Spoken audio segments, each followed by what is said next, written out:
Le mercato s'accélère, les rumeurs s'enflamment et les coulisses se dévoilent. Salut tout le monde et bienvenue dans cette nouvelle revue de presse. Buteur lors de la victoire spectaculaire de la Juventus face à l'Inter 4-3. Khéphren Thuram a savouré ce moment au micro de DAZN Italia. Fier d'avoir marqué de la tête dans un choc aussi intense, le milieu turinois a souligné la réaction collective des siens face à une grande de formation au milieu très mobile. Taquiné par son frère Marcus et son père Liliane sur son faible nombre de buts de la tête, il a confié avec humour, il m'a dit « bravo » avec ses yeux. Il était fier de moi mais déçu que ce soit contre lui. Ce soir, je suis content d'avoir marqué et d'avoir aidé l'équipe à revenir dans ce match compliqué. Khéphren a également insisté sur la difficulté d'affronter l'Inter et ses milieux très actifs, mais s'est réjoui de la réaction de la Juve pour décrocher ce précieux succès. Ce but pourrait marquer un tournant dans la saison de Khéphren Thuram, régulièrement critiqué pour son manque d'efficacité dans la zone de vérité. En ouvrant son compteur de la tête lors d'un choc majeur, il envoie un signal fort, il veut devenir l'un des leaders du milieu de terrain turinois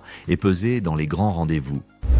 Mauvaise nouvelle pour le Barça. Lamine Yamal ne sera pas disponible pour la réception de Valence ce dimanche 21h. Touché au pubis, le jeune ailier de 18 ans est également incertain pour le choc de Ligue des Champions face à Newcastle jeudi prochain. En conférence de presse, Hansi Flick n'a pas mâché ses mots sur la gestion de l'international espagnol par Luis de la Fuente. Lamine Yamal a rejoint la sélection alors qu'il était déjà diminué. Il a reçu des analgésiques tôt pour jouer alors que l'Espagne menait largement dans les deux matchs. Ce n'est pas prendre soin du joueur, je suis mécontent. Une sortie médiatique qui relance le débat sur l'utilisation des jeunes talents et leur préservation en période internationale. La réaction de Flick met en lumière un problème récurrent, la surcharge des jeunes joueurs stars entre clubs et sélections. Lamine Yamal, déjà indispensable au Barça à 18 ans, risque d'accumuler les minutes trop tôt. Cette gestion pourrait peser sur sa fraîcheur physique et son développement à long terme, un dossier que le Barça devra suivre de très près. Selon les dernières informations, les recruteurs de Chelsea étaient présents en tribune lors du dernier choc entre la Juventus et l'Inter Milan. Et le moins que l'on puisse dire, c'est que Kenan Yıldız a parfaitement choisi son moment pour briller. Le jeune international turc de 19 ans a livré une prestation XXL. Un superbe but d'une frappe puissante et une passe décisive qui ont largement contribué au succès de la vieille dame, 4-3, dans ce match complètement fou. Déjà considéré comme l'un des plus grands espoirs offensifs de la Juve, Yıldız continue d'attirer l'œil des cadors européens. Chelsea, en quête de renforts offensifs pour la saison prochaine, aurait fait de lui l'une de ses priorités sur le marché des transferts. Avec son talent, sa polyvalence et sa capacité à faire la différence dans les grands matchs, Yıldız pourrait bien devenir l'un des dossiers les plus chauds du prochain mercato.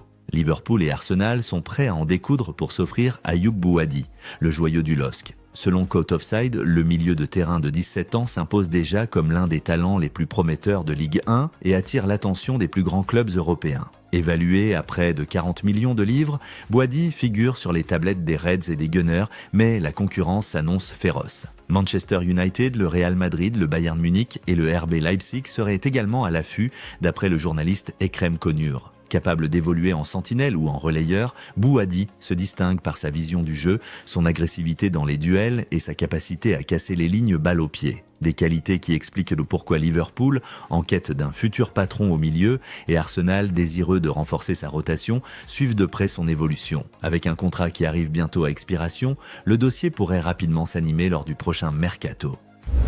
Coup de tonnerre à Anfield.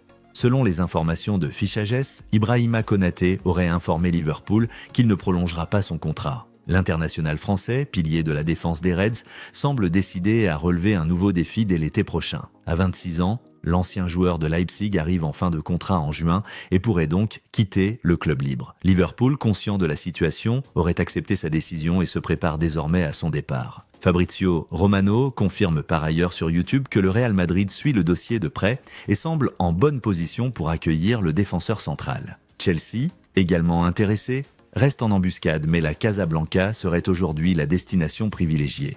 Un nouveau coup dur pour Liverpool les Reds, qui ont pourtant réalisé un mercato ambitieux avec les arrivées de Florian Wirtz, Alexander Isak et Hugo Ekitike, ont déjà dû faire face au départ de Trent Alexander-Arnold, parti lui aussi au Real Madrid l'été dernier. La perspective de perdre un autre cadre majeur gratuitement inquiète les dirigeants qui devront rapidement anticiper son remplacement pour éviter de fragiliser une défense déjà en reconstruction.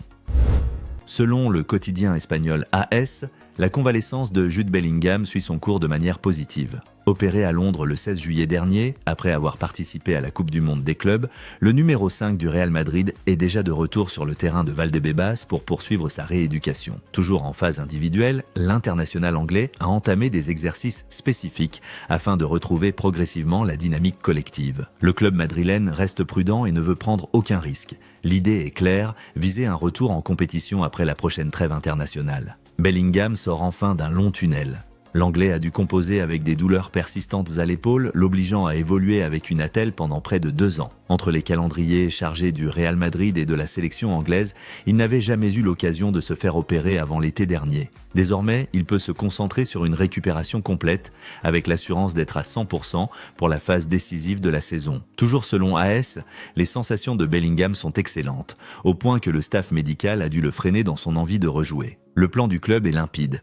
Viser un retour pour la semaine suivant la trêve internationale d'octobre avec le match contre Getafe en ligne de mire. Voilà, c'est la fin de cette revue d'actualité Mercato. Merci à toutes et à tous d'avoir suivi cette vidéo jusqu'au bout. N'hésitez pas à donner votre avis dans les commentaires, à liker et à partager si vous avez apprécié. Et surtout, abonnez-vous pour ne rien manquer des prochaines actus transferts et analyses foot. On se retrouve très vite pour un nouveau Actu Foot Mercato.